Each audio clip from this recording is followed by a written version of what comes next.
on the second half of a back-to-back come back home and beat what has been the best team of the first 5 days. I know it sounds ridiculous, but the Clippers have looked great, and they've been anointed by some as the Western Conference champions already. This is a legit stepping stone for Phoenix. No question, and because it's not just one night, it's 3 nights now, and we've seen it. And we've seen them now tonight beat that team without 2 of their starters. I mean, granted, the Clippers don't have Paul George, but they're without Ayton and Rubio. And again, the way they're doing it as a team. Yeah, Devin Booker had a big night tonight, but 32 assists. Yeah. This is not what we've seen out of Phoenix in the past. It's been a one-man show. It is no more. Booker had 8 assists, and if you're going to have a one-man show, he's a pretty good one-man to have. He also had 30 points tonight. He had 30 points, but once again, we talked about Monty earlier changing the culture, where now we know last year Devin Booker was maybe a volume shooter. Now he showed his leadership tonight by making sure he can go back to his old self, get points, but set things up for his teammates. So as we wrote a clip right here, tonight you showed, as the kids say, Matt, he got into his bag tonight. He's staying under control, used the screen perfectly for Bain so he doesn't get the offensive foul. You attack the defense. Now Michael Green is stuck. It's a wide open shot there for Saric. He knocks it down.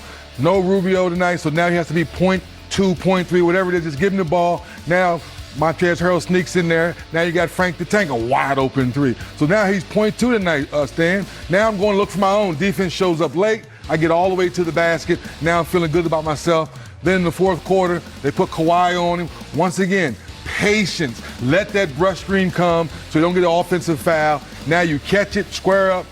Kawhi's a little slow getting to it, leave it, knock it down, feeling good about himself tonight. You know, Kawhi Leonard played tonight, obviously, and played well for the most part, but he left the game with 4:15 to go in the fourth quarter with the Clippers down by a dozen, and then reappeared 2.5 minutes later, and it struck all of us as curious, to say the least, why Doc Rivers would take him out at that moment if there's no injury or anything to keep him on the bench, because he did return and wound up hitting a couple of threes late. Yeah, I mean, now they did cut the lead while he was out. It was in the middle of a run that they took him out too. Yeah, it was a strange time, no question about it. I mean, as a coach, can you imagine what circumstances might lead Doc to make that decision with his best player at that moment? I don't have any idea. And again, it came at a break in the action.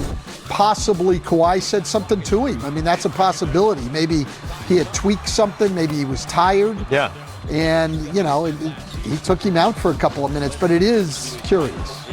Yeah, it felt weird to all of us sitting here, Matt. And also to your point, as they're cutting that lead, I think Lou Williams hit a couple 3. Maybe Doc Rivers said, let me let this. You know, sometimes when the flow is going, you don't want to mess up the flow. You get your best player back in the game, but it did feel weird because of that 4 to 3.5 mark that we thought it should have been in the game. Well, they were down 15. That was the biggest lead for Phoenix, so 115 to 100. The Clippers had already started to cut into that lead because they'd already, I think they hit a 3 to cut it to 12, and then he came out. Yeah. And then he reemerged with them down by 9. Yeah. And I don't know, it was just strange, and maybe we'll hear more from him a little later on. But huge win for the Phoenix Suns. Again, without DeAndre Ayton on the floor, he is suspended. Without Ricky Rubio, who's banged up and was unavailable tonight. They're short big men across the board because of injuries, and somehow they're able to do this, and this is one of those culture-building deals. It is, and the big men have played well now. So last night in Denver, Baines and Kaminsky combined for 34 and 18. Tonight they get 32 and 16 with 9 assists, the two of them. And as we saw on Dennis's clip on Devin Booker, Aaron Baines is the best screener in the NBA. It's not even close. Yeah. You saw tonight, Lou Williams picks up a flagrant foul, getting frustrated with him. They foul Baines, late in the game. Guys get frustrated because he sets the screen every time, and you get tired of getting hit by a guy that strong. Fun stuff for Phoenix and their fans after a long drought in terms of the playoffs and in terms of hope in some years as well. Good to see them thriving here early in the season, now 2-1 on the year.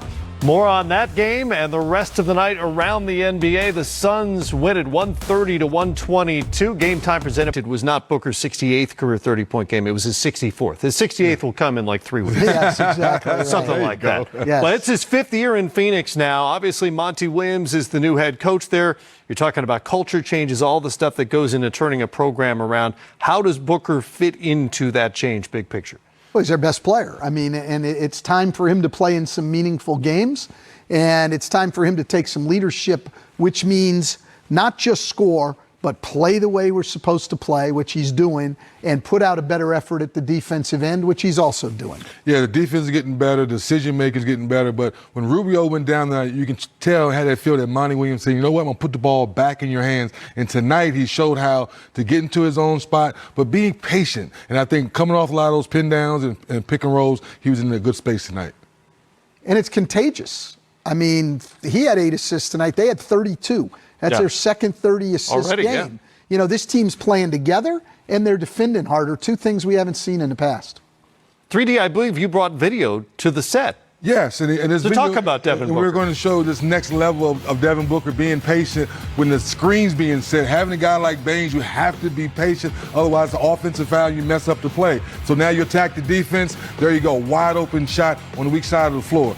Under control, we talk about that word patience, leadership. You wait for Montrezl Harrell to make a little hesitation step. Now you kick it out. Now Frank the Tank shoots the ball with confidence. The one play sets up the next play. Now the screen doesn't come. The defense is not helping out. You got 3-point shooters. You get all the way to the rim, and you finish for yourself. We know Kawhi Leonard's a great defensive player, but Stan, you said it earlier. Wait, let Baines set that screen. You come off, you square up. Kawhi Leonard's maybe a half a second behind. You don't wait for him. You shoot it with confidence. You leave it. And you knock it down. It was a curious substitution pattern late in this game, and maybe it makes no difference ultimately. But Kawhi Leonard comes out at 4:15 of the fourth quarter with his team down by 12 and is out for 2.5 minutes or so and then comes back into the game. So it's not like he was hurt in any serious way. He was just out and then returned to the game. It was a strange time to have him out. I mean, you know, watching the game, you're thinking, where's the best player? Why isn't he in the game? But we don't know what goes on, you know, at those times. I've been in that situation where, you know, maybe he had tweaked something and needed a little bit of a blow. Maybe he was a little bit tired. Maybe he said something to Doc Rivers. But it was a strange time to not see him. Instead, sometimes when you're down, say 12 or 13, you start making a run. You don't want to mess up their flow. That possibly could have happened. They made a couple threes, but then again, to your point, Matt, he comes back in the ball game. Comes back in the ball game and knocked down a couple of threes, which made it sort of uncomfortable for Phoenix down the stretch. But it was the Suns' night, and they get the win. All right, moving on. Pelicans and Rockets both looking for win number 1 as their